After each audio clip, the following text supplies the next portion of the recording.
Hi, welcome to Nurse Talk with Cor and Laur. I'm Karina. And I'm Laura. This is Module 9, and our discussion is an extension from last week. We're still talking about professionalism. This week it's been left a little bit open to our creativity.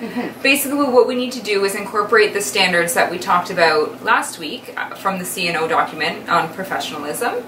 And we have chosen, we're going to incorporate them with the discussions we've talked about in the previous weeks and the topics that we have talked about. And how nursing informatics applies to each of the standards. The one thing we noticed we talked a lot about was how we incorporated technology into our own workplace and the different devices that we used and the different programs we used. So we are going to focus on the things we already know, but apply them to the standards. First, C&O standard is accountability, and that can incorporate into technology in many ways. We're being accountable for using the devices and using them properly. Another way we can use accountability is when we are using these devices, we can explain to the patients what they are, because especially some of the elderly people, they might not really understand like how when we're scanning their armband or using something, we can explain to them what we're doing and why and what it's for. Yes. In addition to this, another thing we're accountable for is helping others and incorporating the knowledge we have of the devices and how they could be using the device as well. New hires need to learn how we do things, and potentially students as well. When you're helping someone out, it's also very important to not be sharing your own password or divulging any information that should not be shared. Never sign in under someone else's name or share your username to someone else. You're accountable for your own work. And the next standard is continuing competence. I have a good example of continuing competence when it incorporates nursing informatics. I should have been more open to this idea and figured out how it could assist my practice, but our facility implemented this Anywhere RN program that was supposed to help with getting meds and making the system quicker.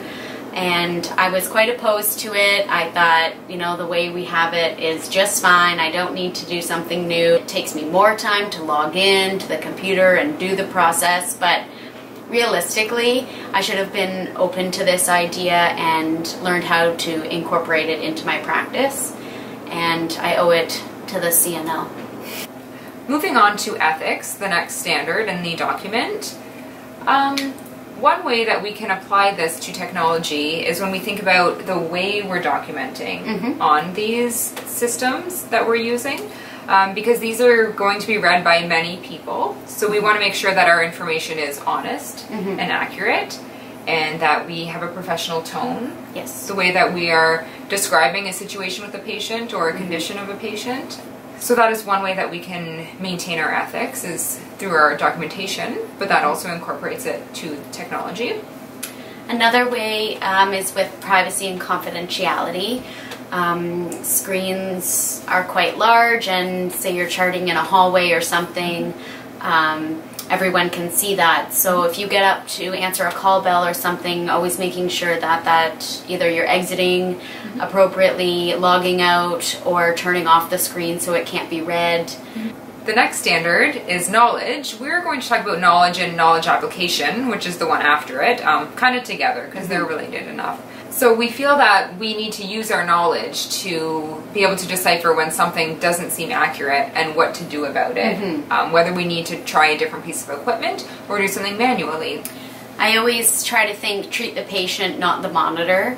Technology has its faults, like anything. Batteries die, things are old and they just don't work as effectively anymore. So like Karina mentioned, you know, sometimes that blood pressure doesn't really fit the patient's presentation and you need to do a manual. There are certain things that technology can't do that humans can. Things like taking an apical pulse. You can see on the monitor that it looks irregular and it's sort of ranging from 50 to 80, but you need to actually use your knowledge, skill, and judgment and take an apical pulse manually. Another example could be with telemetry. We get lots of calls during the shift to say the patient is flatlining, and you're like, I'm standing right in front of them, they're definitely alive. There's just certain things that technology can't do, and you need to have the knowledge, skill, and judgment to know when it is accurate and when it's not. Next, we're moving on to leadership in the professional standards. Here we can give an example about mentoring new hires and showing them the ropes with the new technology they may or may not be familiar with. Reviewing the proper usage and things to be extra cautious about, making sure that they know privacy and confidentiality is always enforced. As well as helping them along the way to use the technology to their benefit and show them the ways to make it work best for us in the jobs that we need to do. Another aspect of leadership is giving feedback to the organization. We could say this could be with things such as like dead zones for Wi-Fi. Instead of getting frustrated that your machine isn't working in your room, like give them a call, let them know, give them the heads up, and then that can be rectified and you can continue to use things appropriately. So the last one is relationships and professional relationships, and this standard most applies to the topic we talked about last week, and it's kind of been ongoing throughout the semester really though, is the incorporation and use of social media and maintaining professionalism with that and not having that overlap between your professional life and your personal. Yeah. Never go on rants on social media and discuss things that happened at work or how you dislike your boss or another coworker. Everyone's always watching that, and someone can leak that information to said person, and it could be disastrous. Okay, so I think that we were able to come up with some examples with the using the professional standards from the C&O document and how we can incorporate them with the use of technology in our workplace and our own experiences. All right, well, that's all we have for this week. Thank you for watching. And we'll hopefully see you again next week.